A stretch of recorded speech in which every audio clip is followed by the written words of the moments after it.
कि लहजे में बदजुबानी और चेहरे पे नकाब लिए फिरते हैं, जिनके खुद के बही खाते बेहिसाब बिगड़े हैं, वही हमसे सारा हिसाब लिए फिरते हैं। सुरेश कलमाडी जी जेल गए 2010 में, हमारी सरकार नहीं थी। मधु कौड़ा जी सीएम झारखंड जेल गए 2008 में, हमारी सरकार नहीं थी। शिबू सोरेन 2006 में जेल गए, हमारी सरकार नहीं थी। मुलायम सिंह जी मायावती पे 2006-7 में डिस्ट्रोवर्सी नजर का केस हुआ, हमारी सरकार नहीं थी। करुणानिधि 2000 में जेल गए, लालू यादव 1997 में जेल गए, जयललिता 1996 में जेल गई, झारखंड मुक्त मोर्चा रिश्वत कांड 1994 में हुआ, राजीव गांधी पे आरोप 1987 में लगे, FIR 1990 में हुई।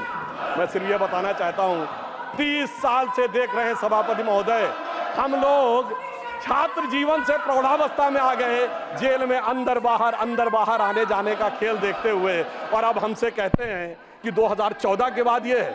वास्तविकता ये है कि संविधान के साथ खिलवाड़ सदैव इन्होंने किया है। हम राष्ट्रपति महोदया ने ये शब्द बोला था, हम सबको ध्यान है, सबसे अनेक विपक्षी सदस्यों ने अपनी अपनी सीट पर आवाजें करते हुए इसका प्रतिवाद किया था।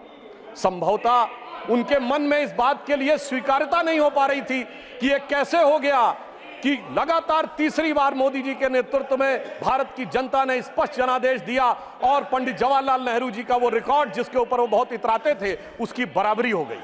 शेष सारे वोट मिले सरदार पटेल को और 0 वोट मिले जवाहरलाल नेहरू जी को। वाकई कैसे तुलना हो सकती है? सर्वसम्मति से प्रधानमंत्री के कैंडिडेट बनने वाले मोदी जी और 0 वोट पाकर प्रधानमंत्री के कैंडिडेट बनने वाले सरदार हमारे नेहरू जी। एक वो नेता जिसको पूरे देश ने नेता माना, एक वो नेता जिसको उसकी पार्टी में किसी ने नेता नहीं माना। इसलिए वाकई तुलना नहीं हो सकती। बल्कि मैं तो कहना चाहूंगा, आज खड़गे जी अध्यक्ष बनना था तो सोनिया गांधी जी की इच्छा थी, तो सारे डेलीगेट्स ने खड़गे जी को वोट कर दिया और शशि थरूर जी ने नामांकन वापस कर लिया। उस समय गांधी जी की इच्छा के बावजूद किसी ने नेहरू जी को वोट नहीं किया, तो मैं कह सकता हूं आज खड़गे जी की स्थिति उस समय के नेहरू जी से बेहतर है। Intermediate range ballistic missile Uttar Pradesh में डिफेंस कॉरिडोर में बनने जा रही है। इतना बड़ा नजारा बदलने के बाद भी जिनकी नजरें ही ना हो, उनको नजारा कैसे नजर आ सकता है, यह समझा जा सकता है। एक दौर था जब हम IMF जैसे संगठनों से चैरिटी एक्सपेक्ट करते थे, हम उनके सामने याचक बन के खड़े होते थे, और आज IMF की चीफ ये कह रही है कि भारत विश्व अर्थव्यवस्था के विकास में याचक नहीं, उसका संचालक बन के खड़ा हुआ है। यह बात राष्ट्रपति महोदय के उस बात से बहुत स्पष्ट होती है। हमारी सरकार ने जो नालंदा का पुनर्स्थापना करने का प्रयास किया है, वो भारत की ज्ञान परंपरा को पुनर्स्थापित करने का। मगर सभापति महोदय, जब भारत की सांस्कृतिक चेतना की बात आती है तो निश्चित रूप से हमारे मन में नालंदा, बोध गया और उसी के साथ साथ भव्य श्री राम मंदिर का विषय भी आता है। परंतु इस बार बड़ी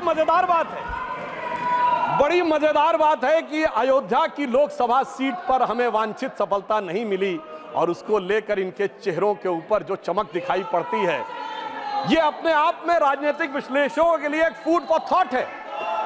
क्योंकि इस प्रकार का एक वातावरण इस देश में बनाया गया कि एक वर्ग के लिए all eyes should be on Rafah, चाहे किसी को पता हो रफा है क्या, कहां ये ना पता हो, पर दूसरे के लिए all eyes should not be on Ayodhya. परंतु मैं ये भी बताना चाहता हूं सभापति महोदय, ये लोग समझ नहीं पाए। अयोध्या में जब हमें वांछित सफलता नहीं मिली तो हमारे विरोधी बता क्या रहे हैं? देखिए साहब, आप अयोध्या हार गए, बस्ती हार गए, प्रयागराज हार गए, चित्रकूट हार गए, नासिक, रामटेक और रामेश्वरम, यानी भगवान राम से जुड़े सारे स्थलों के बारे में बता रहे हैं कि यहां भारतीय जनता पार्टी को वास्तविक, जैसे कई तो ऐसी सीटें थी रामेश्वरम कभी नहीं जीते थे। परंतु महोदय मैं कह रहा हूं, ये समझ नहीं पाए प्रभु की लीला क्या है।